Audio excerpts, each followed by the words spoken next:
Hey there, coin collectors and curious minds. Welcome back to your favorite spot for rare coins, historical currency, and hidden numismatic treasures. Today, we're diving into a true American classic, the 1974 Kennedy half-dollar. This coin may not be made of silver, but it carries a legacy worth talking about. And yes, if you've got one lying around, you'll want to stick around to find out how much it's worth today in circulation.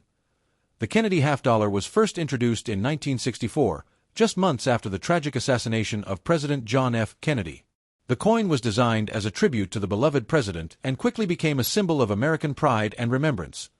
Originally minted in 90% silver, the coin underwent changes as silver prices soared. By 1971, the U.S. Mint removed silver completely from circulation, strike half-dollars. That brings us to our featured year, 1974, where the Kennedy half-dollar was minted in a copper-nickel-clad composition. Although the coin no longer had silver, it remained popular, both in everyday use and among collectors. Now let's break down the design of the 1974 Kennedy half-dollar. You'll find a left-facing portrait of John F. Kennedy, designed by Gilroy Roberts. The words, "Liberty," curve above his head, and "In God We Trust" is split around his neck. At the bottom, the mint year, 1974, the reverse design features the presidential seal, created by Frank Gasparo. An eagle holding arrows and an olive branch, surrounded by 50 stars, and the words, "United States of America," and "half-dollar."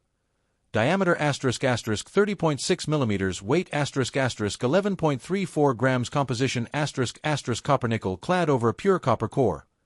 The coin was minted in 3 U.S. mint facilities: Philadelphia, no mint mark; Denver, D; and San Francisco, S for proofs. Alright, let's talk value, the part you've been waiting for. If you have a 1974 Kennedy half-dollar in average circulated condition, here's what you can expect. These coins were heavily circulated and millions were made. So in worn condition, they're mostly worth their face value, unless you have a rare error or a high-grade version. Now here's where things get interesting. There's a known double die error where the letters in God We Trust and Liberty appear doubled. If verified by grading services like PCGS or NGC, this error can fetch $100 to $300 plus depending on condition. Coins in pristine, uncirculated condition graded MS 65 or higher can sell for $10 to $50, and some top specimens even more, especially the 1974 DDDO error in high grade. Proofs were struck at the San Francisco Mint. They weren't meant for circulation and have a shiny mirror-like finish. These can go for $4 to $10 in average condition. Deep cameo proofs are more valuable. Here are some quick tips to check if your 1974 Kennedy half-dollar is worth more than face value. Use a magnifying glass to check for any doubling, especially on the 1974 D version. Look for sharp detail and no signs of wear. High-grade coins are far more valuable. Check for proof-like shine. It could be a San Francisco proof coin. Consider getting it professionally graded if it appears to be in mint state or has an error. The 1974 Kennedy half-dollar might not make you a millionaire overnight, but it's still a fascinating piece of American history. Whether you're a serious collector or just found one in your pocket change, it's always worth taking a closer look. Do you have a 1974 Kennedy half-dollar at home? Have you spotted a double die error or proof coin in the wild? Drop your stories and questions in the comments below. We'd love to hear from you. Let's take a trip back in time to understand the historical importance behind the Kennedy half-dollar, especially the version minted in 1974. The Kennedy half-dollar was first introduced in 1964, just a few short months after the shocking assassination of President John F. Kennedy on November 22, 1963. The coin was created as a tribute to honor the 35th President of the United States, who had become a symbol of hope, leadership, and progress for millions of Americans.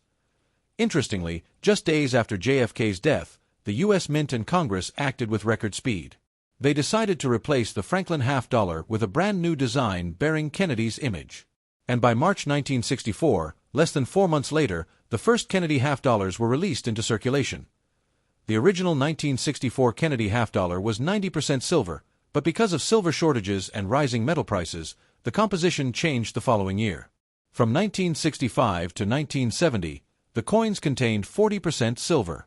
But by 1971, the U.S. Mint completely removed silver from the circulating version of the half-dollar, replacing it with a copper-nickel-clad composition. That brings us to the 1974 Kennedy half-dollar, which was part of this new base metal era. It was minted in large quantities to encourage continued public use, but by then, many Americans had started to hoard Kennedy coins as collectibles, not as spending money, so although the coin was still legal tender, it gradually disappeared from daily circulation. In fact, by the late 1970s, most stores and banks rarely saw them being used. The 1974 issue is also remembered by collectors for one specific reason, a notable error: the 1974 D-double die-up verse, which shows doubling in the motto, "In God We Trust," and other lettering. This discovery gave new life to the 1974 issue and made it an exciting year for error hunters and numismatists. And short, the 1974 Kennedy half-dollar represents a transitional period in U.S. coinage, a time when the half-dollar lost its silver but retained its patriotic value and emotional symbolism. It's not just a coin, it's a piece of American memory, reminding us of one of the most iconic leaders in history. Don't forget to like this video if you learned something new, subscribe for more awesome coin content, and hit that bell icon so you never miss a drop. Until next time, keep collecting, keep learning, and who knows, your next pocket find might just be a treasure. Thanks for watching, and see you in the next video.